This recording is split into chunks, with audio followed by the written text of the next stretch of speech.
देखिए, ये एक बात तो स्पष्ट है, पहले चरण के रुझान जिस तरीके से आए हैं, हम लोग भी अपने तमाम प्रत्याशियों से फीडबैक ले रहे हैं और इसमें कहीं कोई संदेह नहीं है कि सरकार तो एनडीए की बनने जा रही है और इसमें यह भी संदेह नहीं है कि हम लोग बड़ी मजबूती के साथ सरकार बनाने जा रहे हैं।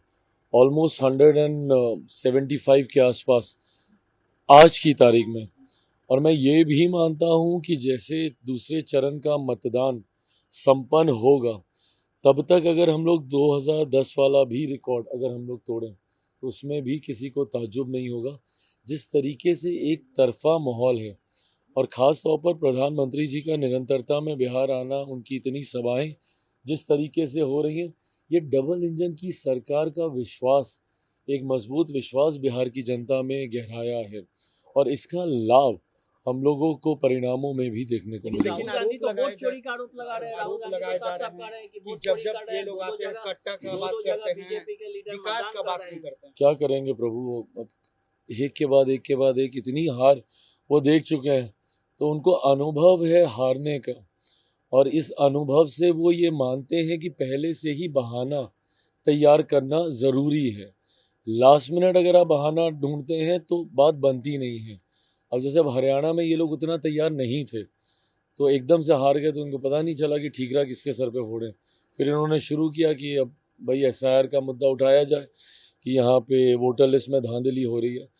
तो अब इन लोगों ने लंबे समय तक, मुझे खुशी इस बात की है, कल जब मैं वोट डालने गया तो ईवीएम को देख के मुझे अच्छा लगा कि अब कोई उसको गाली नहीं देता है। तो जब हम वोट भी डाल रहे तो हम बोले कि चलो ठीक है, ये ठीक है। अभी अब नया मुद्दा अब आ गया है इसका, एसआर का। अभी 6-7 साल तक ये चलेगा, उसके बाद कोई और मुद्दा लेके आएंगे।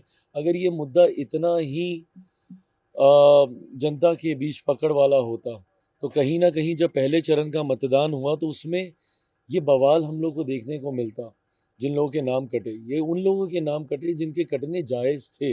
इसीलिए ना किसी विपक्षी दलों ने कोई अधिकृत इसको लेकर इन्होंने कोई शिकायत दर्ज की। अरे इतना ही भाई इशू है तो एक बार चले जाइए ना न्यायालय, क्यों नहीं जाते हैं? आप इसको इतना बड़ा मुद्दा बोल रहे हैं और उसके बाद जहाँ से आपको न्याय मिलेगा वहाँ पे आप जाएंगे नहीं। मीडिया सबके सामने आके रोज़ ज्ञानबाजी ये दे देंगे, इनकी पूरी क्लास चलेगी 1.5-2 घंटे की, बट जहाँ से आपको न्याय मिलना वहाँ आप जाएंगे नहीं, तो दर्शा रहा है ना कि मुद्दे में कोई ग्रेविटी नहीं है। तेजस्वी यादव का जन्मदिन है और इस मौके पर पोस्टर लगाया गया। पोस्टर में सीएम लिखा गया है कि तेजस्वी यादव भावी मुख्यमंत्री हैं। तेजस्वी यादव का कल जन्मदिन है। हाँ, तो भावी मुख्यमंत्री ही रहेंगे। चुनाव आयोग से शिकायत कीजिए, ऐसा है तो गलत है, ऐसा होना बिल्कुल नहीं चाहिए। बट ये बात एक इन लोगों की ना बात नहीं समझ में आती। इन लोगों को व्यवस्थाएं सरकार में भी ये लोग रह चुके हैं, उसके बाद भी ना कांग्रेस को समझ में आती है ना राजद को समझ में आती है। जब ये लोग एसआईआर का भी मुद्दा बनाएंगे तो उंगली किस पे उठाएंगे? सरकार पे। भैया सरकार ना 3 में ना 13 में, अगर वो सीसीटीवी नहीं चल रहे हैं तो उनसे ज़्यादा चिंता हम लोग को भी है भाई, क्योंकि हम लोगों तो साफ दिल से काम करने वाले हम लोग हैं।